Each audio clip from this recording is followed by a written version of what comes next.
Oi. Biar rame kak. Biar rame. Lu gak naruh tas dulu mau? Ini udah gua nyala nih. Udah. Udah nyala. Ya udah biarin kantor aja dulu. Nah, Kenapa? aduh gak tau nih gue pengen bahas sejarah. Di OBH.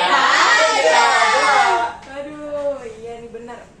Oke, jadi guys kembali lagi bersama kita di OBH, yaitu obrolan bahas Habibie. Nah sebelumnya di sini gue sama Rama nih kedatangan banyak bintang tamu nih. Kenalan dong Sal, siapa coba aja dong. nih? Kenalin. Kenalan satu-satu. Hai guys, nama gue Nasita. Ya, halo guys, nama gua Tika, panggil Tika biasa. Aduh. Halo guys, di sini gue Rifa. Oke, di sini dan yang terakhir ini adalah Sadela. Nah, terus apa lagi? Ya buat pertanyaan dong. Yang masa buat kita Nah. nanya-nanya nih Tipis, buat tipis, tipis, tipis. nanya-nanya. Ya. Kan ini sesuai ini aja kan, obrolan bahasa Habibie ini. Jadi kita nih nanya-nanya apa aja yang seputar dengan Pak Habibie gitu kan. Nah, apa mau langsung aja? Langsung aja, bisa ya udah.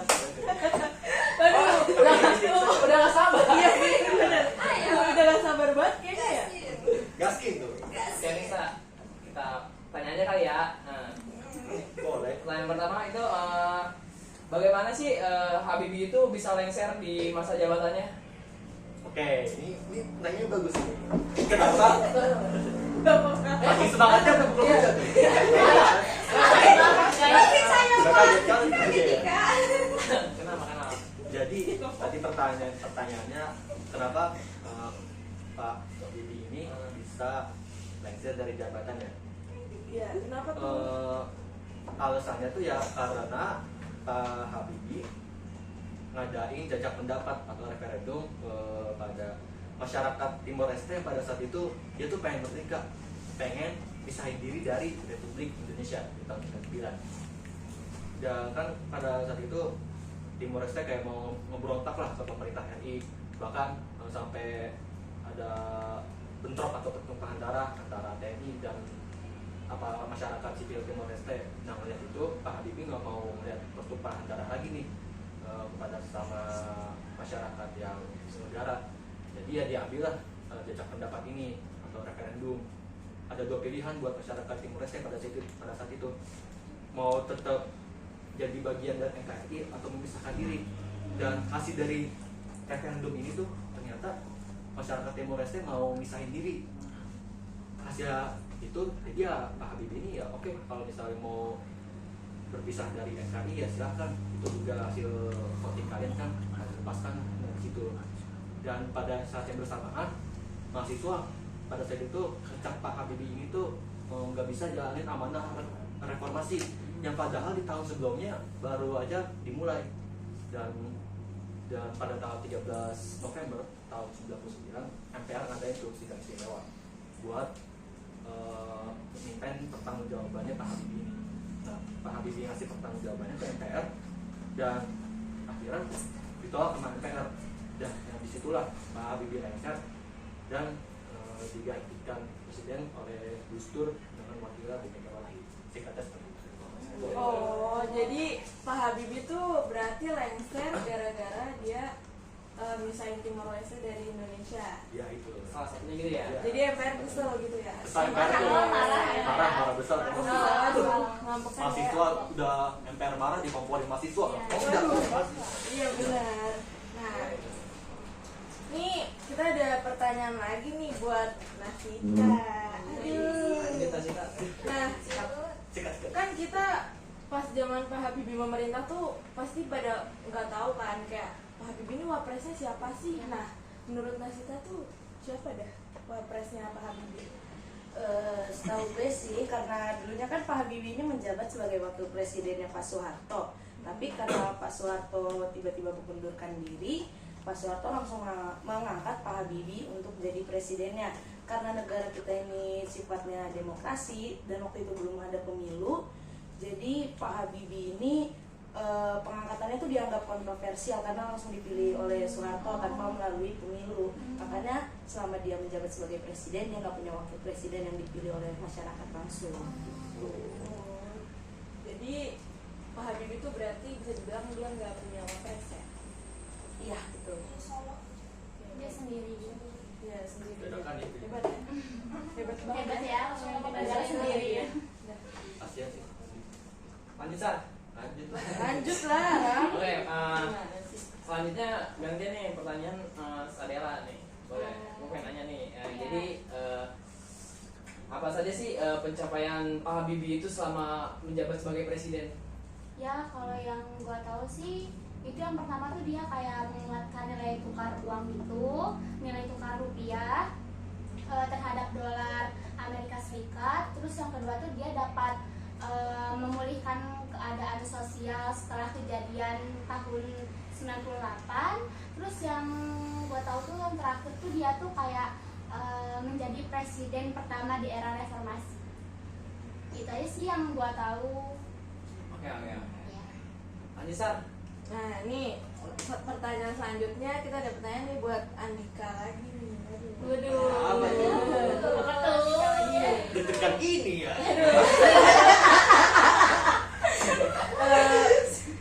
Mau tahu dong, Dit, gimana sih sejarah bagaimana Pak Habibie tuh bisa dilantik? Kan tadi pertama ada pertanyaan gimana dia lengser, nah sekarang gimana sejarahnya Pak Habibie dilantik? Nah, jawab ini nih ada kaitannya kenapa Pak Habibie ini bisa nggak punya wakil presiden.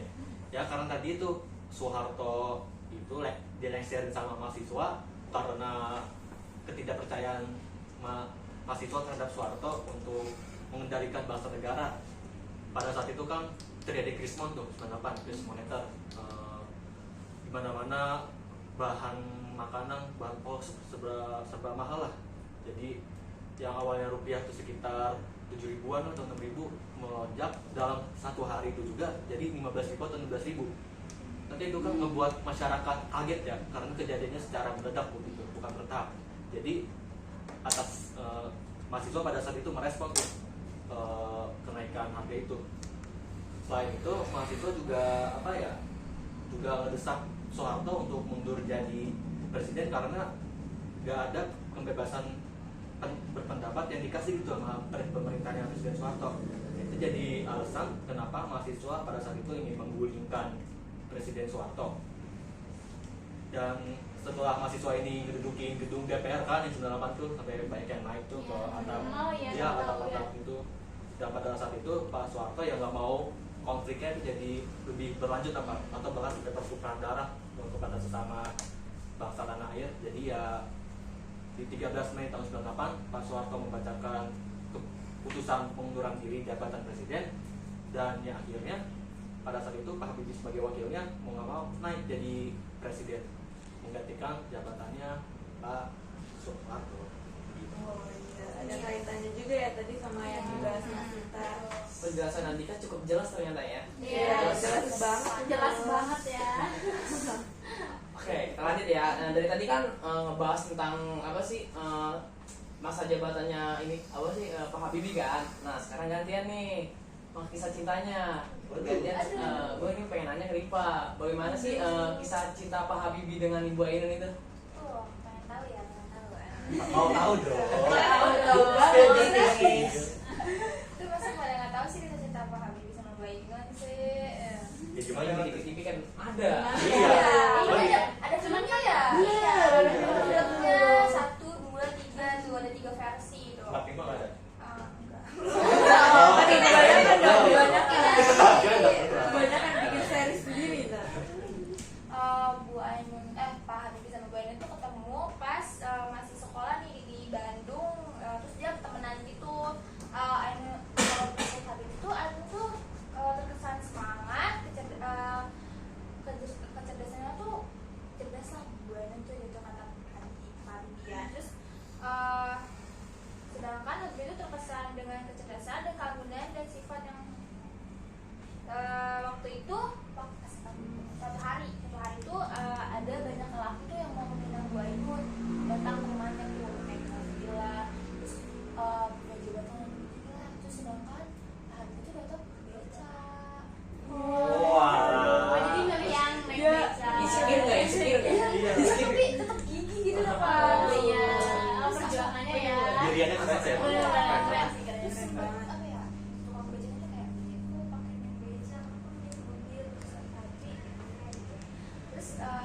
tetap gigi gitu. Pas itu tuh hasilnya tuh ternyata bahagia yang dipilih sama Glenn. Yes. Iya. Aduh, hasil dari kegigihan. Iya. Masih patut dicontoh. Tuh, nggak pantang menyerah juga ya berarti. Ada ya spek Habibie apa Pak Habibie itu diidamkan oleh wanita Iya. sebenarnya. Tapi Lupa. lupa apa tuh? Lupa apa tuh? Kalau wanitanya speknya kayak Bu Aing juga lah. Jadi mah seimbang. Iya. Iya, benar seimbang. Biar setara ya. Setara. Oke. Habis itu Bu Ainun sama Pak Habibie sama Bu Ainun tuh merasakan Maksud apa tuh? Kepo nih. Aduh, Nika jadi gitu dong. Jadi gugup dia. Aduh. mereka tuh nikah pada tahun 1992. Habis itu Ainun tuh menjadi pendamping setia Habibie nih, baik ketika ia menempuh pendidikan di Jerman maupun saat menjabat sebagai presiden tadi ini yang udah dijelaskan oleh Andika sama Nasita. Setelah Bu Ainun meninggal pada 2010, Habibie terus mengenang kisah cinta dengan Ainun yang penuh romansa yang manis tuh. Setiap hari tuh Pak Habibie naruh bunga gak sih di keduanya atau setiap apa? Kalian tahu gak? Mungkin setiap berjalan. Iya, taruh bunga di kuburannya tuh. So sweet banget ya. Terus kayak terus sampai tahun berapa Pak Habibie meninggal dia? Sampai sekarang. Udah berhenti naruh bunga, saya udah bareng-bareng. Iya. Definisi cinta sehidup mati. Iya, betul. Kita hidup mati. Bisa jadi contoh ya teman-teman. Jadi terhura saya. Terharu dong. Oh, terharu ya. Terharu banget tuh. Ya, berarti naruh bunga. Udah segitu aja. Bisa, kira-kira dari lo ada pertanyaan lainnya nih buat mereka? Aduh, mau nanya siapa lagi ya? Gimana nih? Tadi kan udah dua. Ini baru satu. Oh iya. Aduh, tanya apa ya? Apa dong? Penjelasan dong. Oh, ini aja nih. Mau tanya dong, kenapa Pak Habibie kan kuliahnya di Jerman tuh, kayak kita banyak tuh sejarah yang bilang kalau Pak Habibie itu kuliah di Jerman. Nah, pasti kan ada beberapa orang tuh yang mikir kayak, kok Pak Habibie kenapa nggak kuliah di Indo aja gitu, kayak di tempat lahir dia. Nah, itu alasannya kenapa sih kok Pak Habibie milih buat ngelanjutin pendidikan tingginya di Jerman?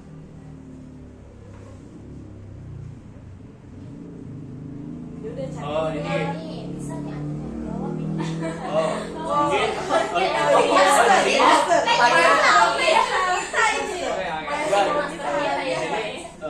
Mau bantu tadi nih pertanyaan dari Mbak Rifa. Kenapa dari sekian banyak negara maju di Eropa, Pak Habibie milih Jerman nih buat kuliah? Dan kenapa nggak kuliah di Indonesia aja?